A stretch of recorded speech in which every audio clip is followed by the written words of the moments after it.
looks like we are... They're having timing issues. Yeah.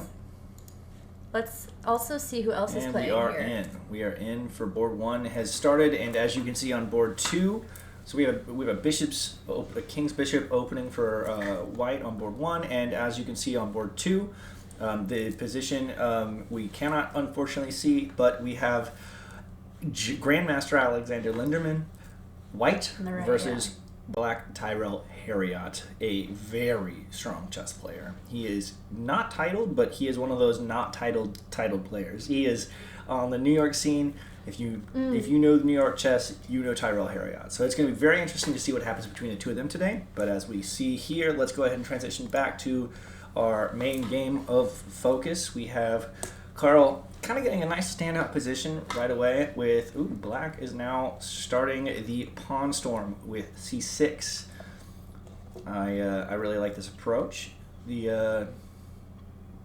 Eventually, black is going to throw that pawn up. I mean, he can do it probably even, not quite just yet, it looks like. I'm trying to like do the math. That's the hardest part for these games, you know. In a blitz game, anything can happen because you don't know how many times to count, how many pieces, all that stuff. It's definitely something else.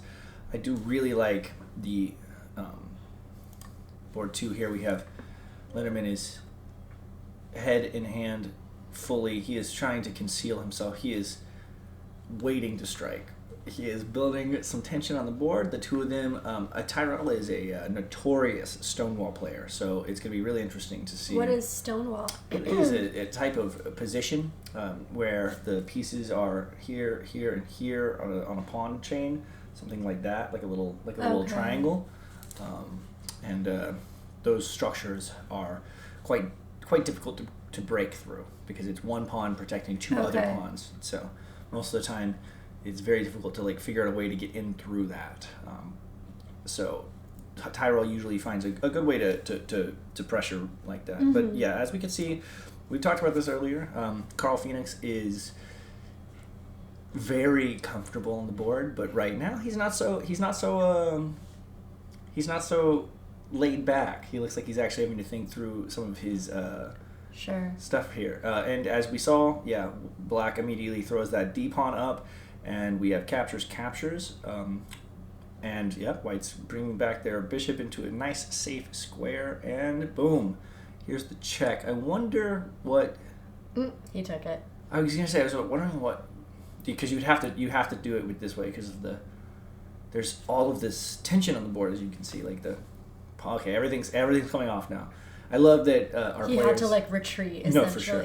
I love that our players here, they are now still in an equal position. Both players have their bishop pair. Black definitely has, a little bit of a weakness in that the pawns are in two kind of islands. White has a full chain of pawns. So there is a little bit of an advantage here in that way.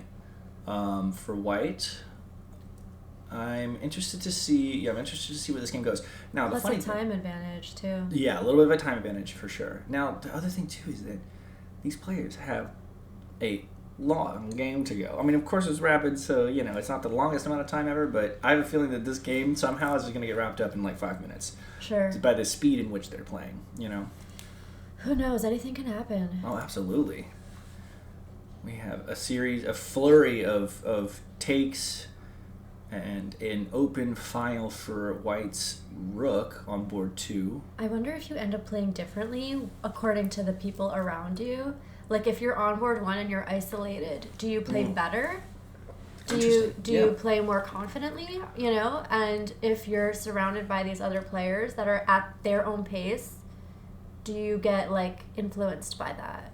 Interesting. Yeah, no, I like that idea. I think that when you're in the middle of the general pool, there is this having to pay attention to just the noise that someone beside you is making, or a cough or a sneeze or a chair squeaking or something. On board 1, you have a much more. Wow, see some of these games, they're already wrapping up. Literally 4 to 5 minutes in, and people are already wrapping up their games. Some people are. getting those quick draws, the quick wins. You know, hey, if you gotta do what you gotta do. Sometimes if you blunder like a queen or something, you're like, fuck it. No, for sure. I mean, look at this. Tyrell and Linderman they're fully invested in blitzing out these moves. You know, and as you can see in the hall, people are still playing. We got a nice group of people. A few people have already standing up. So, I think that guy standing right there is our buddy Nathaniel. Okay. I think so.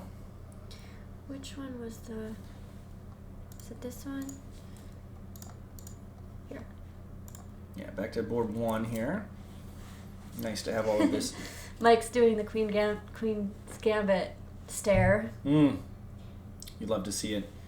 Yes, I think that this is definitely the board to focus on. It is really difficult to not want to stand at the Grandmaster versus Steinway's own, but the game here is starting to slow down. I can see on board 1 we are definitely trying to figure out a few things here. Just calculating which piece to take with here and when to take. I think I've got a visitor. We got a visitor. Oh, he wanted the bathroom. False alarm. False alarm. Wow, my eyes look beautiful on this stream. Look at this. What's up, everybody? So, anyway, let's talk about some chess. Get caught in those ocean eyes. So, as we have, we stated earlier, the advantage that white clearly has here is just a really nice, strong pawn chain on the queen side, and he has found a way to not only develop that well, but he is now jamming pressure against black's light squared bishop as well. Now black's light squared bishop doesn't have the same kind of draw that it had earlier, where it was able to kind of pin against white's bishop. Now we're looking at a situation here where black's gonna have to figure out where to place this, dark square or the light square bishop for itself. It's currently got this boxed in dark squared bishop. The knight is being targeted by by white's dark square bishop. Everything is definitely, there's a lot of tense play here, and I think Mike is like, I don't know what to do. Yes, for sure. I'm running out of time. And as you can see now, the computer is starting to give us some tips. I'm always a fan of randomly generating these arrows. I don't know where they come from, but I am very thankful. Huge fan. It's nice to know that bishops do move backwards. You know what I mean? Huge fan. I think I tend to forget that. So yeah, and in this is nice. Bishops move backwards. Oh yeah, how can you forget? Yeah, so now king is going right back to its hole. Yeah, for sure.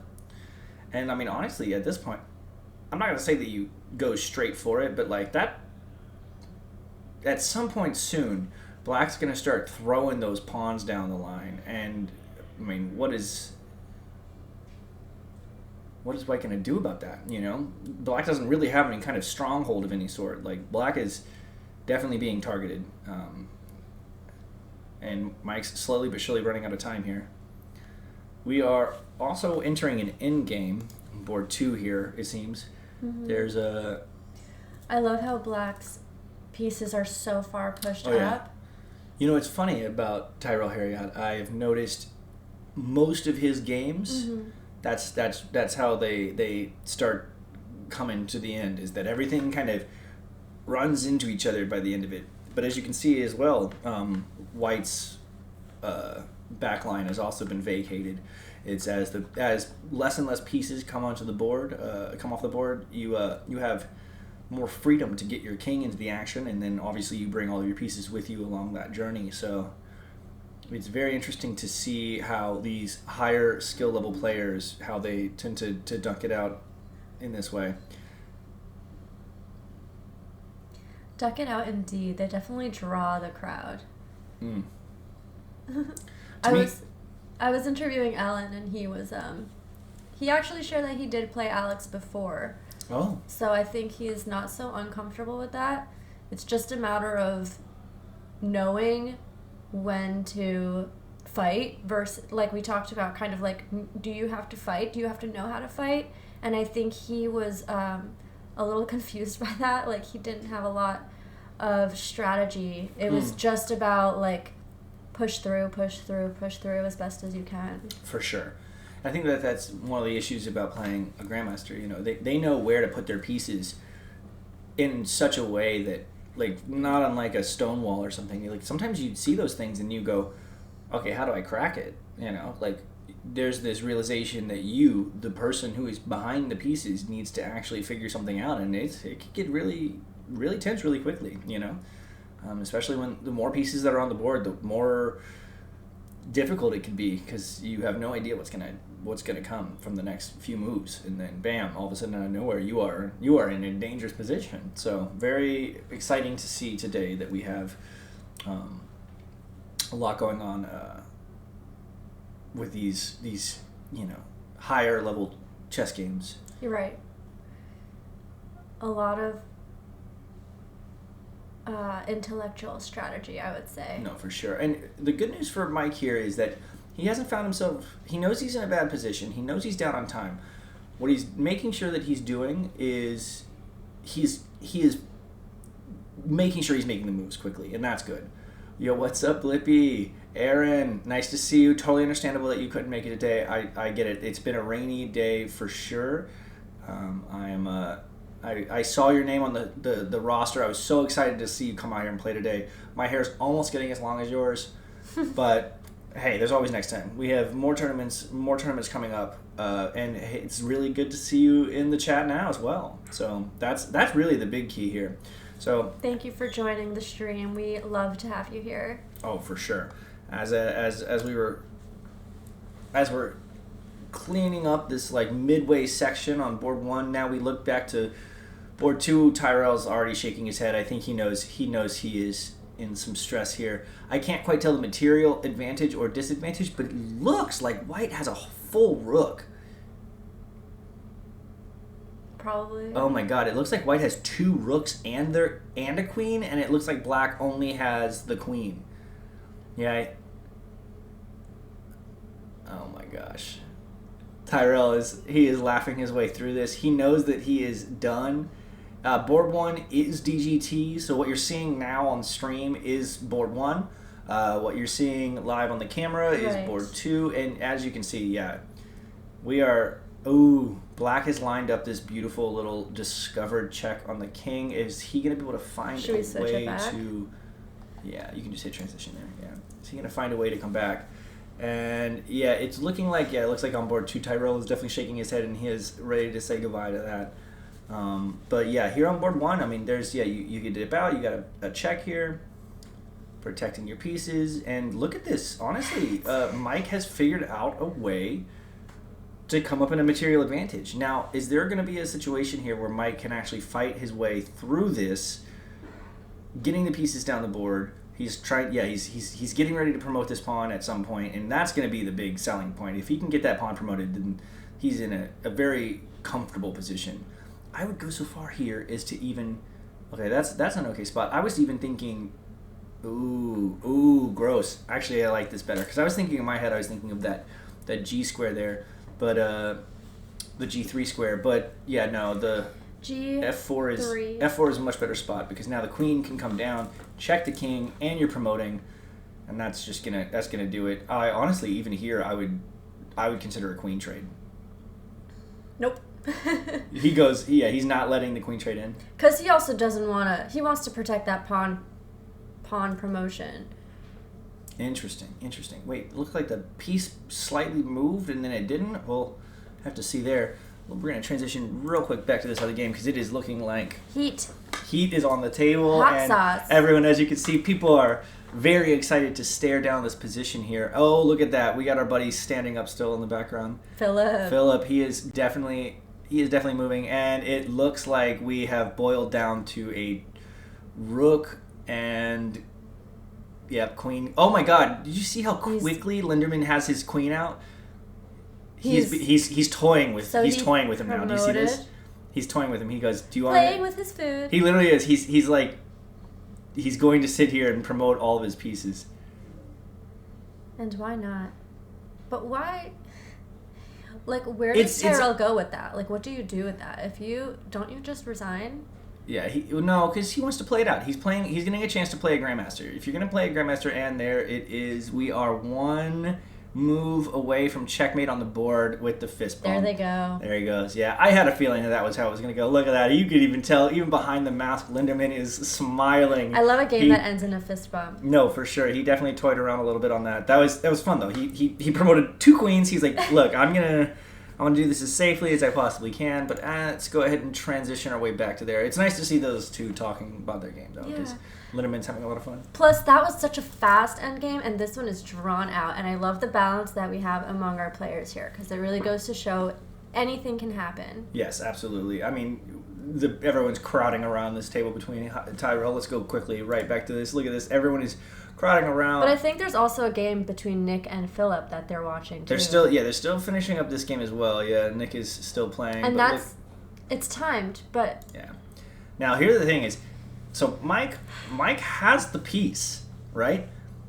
But does he have the time? You know, that's gonna be our big issue here. Mike's got this bishop, but he cannot figure out a way. Ooh, there we go. Even better. Look at that. The pawn comes off the board. Mike realizes what he has done. He is maybe he's using this time to try to gross, nice. I like this. There is that one check as well. I mean, we're getting down to the wire here. So who's up in material? Because with the bishop, I can't tell. I mean, so at this moment now, it looks like White's losing, but is up on time, so there's a lot of blitzing to do. The time. And the issue here is that we're looking for checks, constant checks. And, and Black has got to figure out a way to get through this fortress here. And I think the issue is that Black is just going to sit here continuously checking. And, I mean, we're going to keep getting these checks, and there's not a lot to do here, unfortunately. This happens a lot with end games. Like, how do you find a mate? Yeah. With so much boardroom. Well, you know? I mean, honestly, obviously the bishop really wants to come to e4. If the bishop can find its way to e4, then you're threatening mate, right? That's for sure. But the issue is just that White is just continuously attacking. So you're kind of looking for something, but there's very little chance. Yeah, there's just because White is just over and over again throwing this queen into checking positions, because that's kind of the only way to do it right now. You know, you're dangerously close to losing, like, if you don't keep checking. So White is rightly so using this time advantage to kind of find the exact right. Yeah, and there are check after check after check here. Right. I mean, and why not? You know, like. But infinite means that you just essentially, like, flag on time, I guess. Yeah, it's quite likely. With 19 seconds anyway. Quite likely that White is. That's all White really wants to do right now is find a way to pressure the pieces. Now here we go. There's a couple of checks coming in, and I think he's just going to take the draw. Yeah, he realizes that there's nothing to do here. All right. Ooh. He's furious with himself. He's like, I had the extra piece this whole time, but I could not figure out how to break through. It is a hard game. Yeah. I will say that. Yeah. There they